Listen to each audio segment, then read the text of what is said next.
Pourquoi les chars modernes utilisent-ils des canons à âme lisse et non rayés? C'est très contre-intuitif à propos des chars. Tous ceux d'entre nous qui ont une certaine connaissance des armes connaissent le rayage des canons et son rôle fondamental dans la précision des armes. Cependant, il est curieux que les chars utilisent des canons d'animalisation. Il y a eu des chars avec des canons rayés, mais ceux-ci ont commencé à disparaître après la Seconde Guerre mondiale. Et même des chars comme le Challenger 2, un char avec un canon rayé qui est également le char standard en Angleterre, aura une nouvelle version appelée Challenger 3. Celui-ci aura un canon d'animalisation remplaçant les anciens canons rayés, ainsi que ses alliés de l'Organisation du traité de l'Atlantique Nord de la série Abrams et Léopard 2 allemands.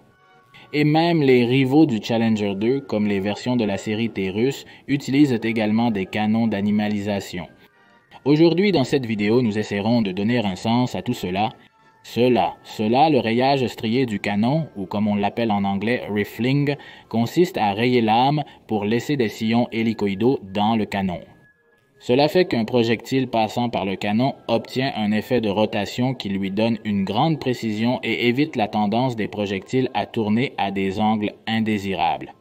C'est un effet que nous voyons même dans les flèches des arcs en tournant à cause de leur plumage.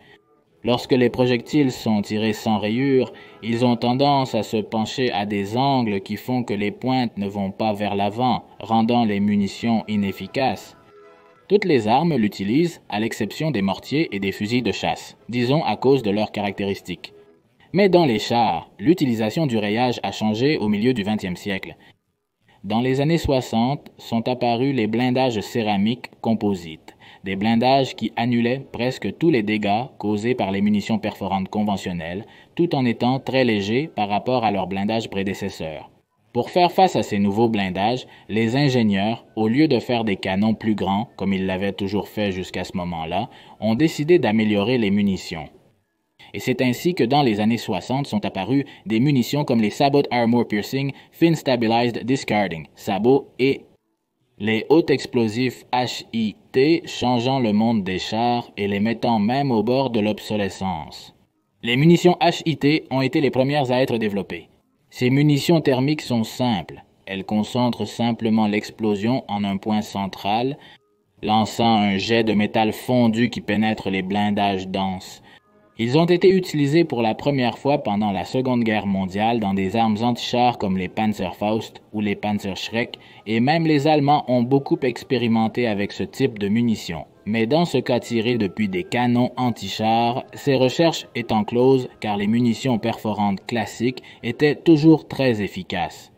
Plus tard, dans les années 60, les ingénieurs militaires reprendraient les recherches allemandes, en particulier en Angleterre, dans les expériences des Français des années 30 où les premiers sabots ont été créés ou, comme ils les appelaient, Armor Piercing Discarding. Sabots, c'était de simples munitions avec un noyau de diamètre inférieur à celui de la munition qui était généralement en tungstène, qui lorsqu'il était tiré depuis un canon rayé transférait sa rotation au projectile. Celui-ci était assez efficace pour pénétrer presque n'importe quel blindage de l'époque. Au fur et à mesure que la technologie du sabot progressait, la munition devenait plus longue et cela déséquilibrait les projectiles. Rappelons que plus la munition est longue, plus elle a besoin de rotation pour se stabiliser.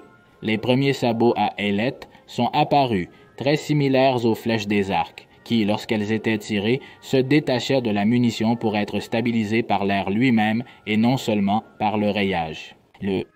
Ensuite, les ingénieurs ont réalisé que le rayage des canons provoquait une rotation excessive des munitions, ce qui leur conférait une plus grande résistance à l'air. Rappelons que les sabots sont des projectiles cinétiques, leur efficacité dépend de la force avec laquelle ils frappent l'armure, c'est pourquoi la rotation excessive qui freinait le projectile était un gros problème. De plus, le problème de la vitesse réduite du sabot causé par la rotation excessive s'aggravait avec la distance, rendant les sabots complètement inefficaces à longue distance. En réalité, les munitions sabots n'avaient pas besoin du rayage pour tourner, car la rotation dont elles avaient besoin était obtenue grâce à un petit angle sur leurs ailettes. Parallèlement aux munitions sabots, les munitions HIT utilisaient également des ailettes pour se stabiliser, et rappelons que l'efficacité des deux types de munitions était affectée par le rayage, Dans le cas des munitions HIT, celles-ci nécessitaient deux facteurs pour fonctionner, une explosion très précise et que le projectile soit géométriquement dans la position exacte pour que le jet de métal puisse pénétrer l'armure ennemie. La rotation excessive donnée par les canons rayés faisait que la munition se déséquilibrait juste un peu, réduisant ainsi la chance que la munition fonctionne correctement soit considérablement réduite. Ainsi, pour pouvoir utiliser ces munitions modernes, les ingénieurs sont arrivés à une conclusion claire, il fallait éliminer le canon rayé. Les premiers à comprendre cela ont été les soviétiques, qui dans les années 60 savaient que les chars occidentaux à venir allaient être très modernes avec des blindages composites assez résistants. Ils avaient donc besoin d'un canon compétent et de munitions capables de pénétrer ces nouveaux blindages. C'est ainsi que dans les années 60 est arrivé le char T-64 auquel ils ont mis un canon d'animalisation, étant le premier char moderne en tant que tel à en porter un. Il pouvait tirer des rondes modernes, Armor Piercing Fin Stabilized Discarding Sabot et des explosifs hautement explosifs High Explosive Anti-Tank. Il serait suivi par les léopards allemands à la fin des années 70 qui porteraient également des canons d'animalisation. Et puis viendraient les chars américains Abrams dans les années 80 avec des canons d'animalisation.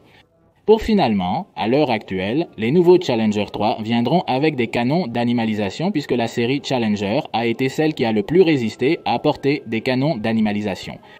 Ce changement drastique semble très peu intuitif, mais je suppose que toutes les grandes puissances militaires sont arrivées à la même conclusion. Les chars de combat principaux sont principalement destinés à détruire d'autres chars, et si ceux-ci ne peuvent pas détruire les chars ennemis, ils ne sont tout simplement pas utiles. Donc, en conclusion, les chars ont des canons d'animalisation pour pouvoir tirer des munitions HIT et Armor Piercing Fin Stabilized Discarding Sabot de manière plus efficace car la stabilisation dont ces munitions ont besoin peut être obtenue. Sans le rayage,